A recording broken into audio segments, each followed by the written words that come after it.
The Just So Stories by Rudyard Kipling. How the Whale Got His Throat. In the sea, once upon a time, my best beloved, there was a whale, and he ate fishes. He ate the starfish and the garfish, and the crab and the dab and the plaice and the dace and the skate and his mate and the mackerel and the pickerel and the really twirly-whirly eel. All the fishes he could find in the sea he ate with his mouth, till at last there was only one small fish left in all the sea, and he was a small stute fish. And he swam a little behind the whale's right ear, so that he would be out of harm's way. Then the whale stood up on his tail and said, "I am hungry." And the small stute fish said, in a very small stute voice, "Noble and gracious, have you ever tasted man?" "No," said the whale. "What's it like?" "Nice," said the small stute fish. "Then fetch me some," said the whale, and he made the sea froth up with his tail.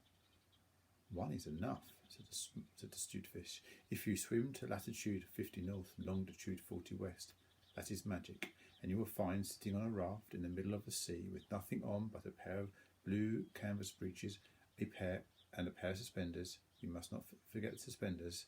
One shipwrecked mariner, who, it is only fair to tell you, is a man of infinite resource." So the whale swam and swam to latitude 50 north, longitude 40 west, as fast as he could swim, and on a raft in the middle of the sea with nothing to wear but a pair of blue canvas breeches and a pair of suspenders. You must particularly remember the suspenders, best beloved, and the jackknife, and he found one single solitary shipwrecked mariner, trailing his toes in the sea. He had his mummy's leave to paddle, or else he would never have done it, because he was a man of infinite resource. Then the whale opened his mouth back and back until it nearly touched his tail, and he swallowed the shipwrecked mariner, and the raft he was sitting on, and his blue canvas breeches and suspenders. You must not forget the suspenders, and the jackknife. He swallowed them all down into his warm, dark insides cupboard, and then he smacked his lips, so, and turned round 3 times on his tail. But as soon as the mariner, who was a man of infinite resource, found himself truly inside the whale's warm, dark inside cupboards, he stomped, and he jumped, and he thumped, and he bumped, and he pranced, and he danced, and he banged, and he clanged, and he hit, and he bit, and he leapt, and he crept, and he prowled, and he howled, and he hopped, and he dropped, and he cried, and he sighed, and he crawled, and he bawled, and he stepped, and he leapt, and he danced hornpipes where he shouldn't. And the whale felt most upset indeed. Have you forgotten the suspenders? So he said to the stute fish, "This man is very nubbly, and besides, he's making me hiccup. What shall I do?"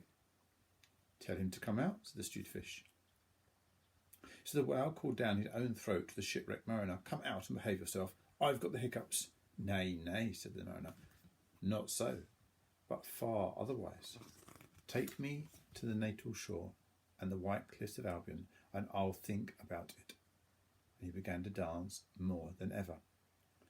"You had better take him home," said the stute fish to the whale. "I ought to have warned you that this man is a man of infinite resource."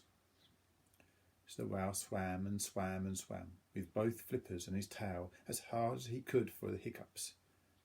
And as he saw the mariner's natal shore and the white cliffs of Albion, and he rushed halfway up the beach and opened his mouth wide and wide and wide and said, "Change here for Winchester, Ashlot, Keene, and the stations on the Fitchburg Road." And just as he said "Fitch," the mariner walked out of his mouth.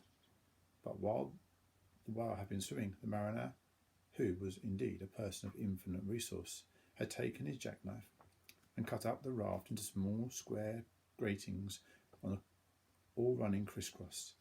And he had tied it firm with his suspenders. Now you know why you were not to forget the suspenders.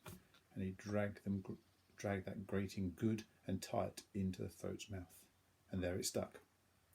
Then he recited the following Slovak, which, as you have not heard it, I will now proceed to relate. "By means of grating, I have stopped your abating." For the mariner, he was also an Hibernian, and he stepped out on the shingle and went home to his mother, who had given him leave to trail his toes in the water, and he married and lived happily ever after. So did the whale, But from that day on, the grating in his throat, which he could neither cough nor swallow down, prevented him eating anything except very, very small fish. And that is the reason why whales nowadays never eat men or boys or little girls. The small stupid fish went and hid himself in the mud under the dill sills of the equator. He was afraid the whale might be angry with him. The sailor took the jackknife home. He was wearing the blue canvas breeches when he walked out on the shingle. The suspenders were left behind, you see, to tie the gratings with, and that is the end of that tale.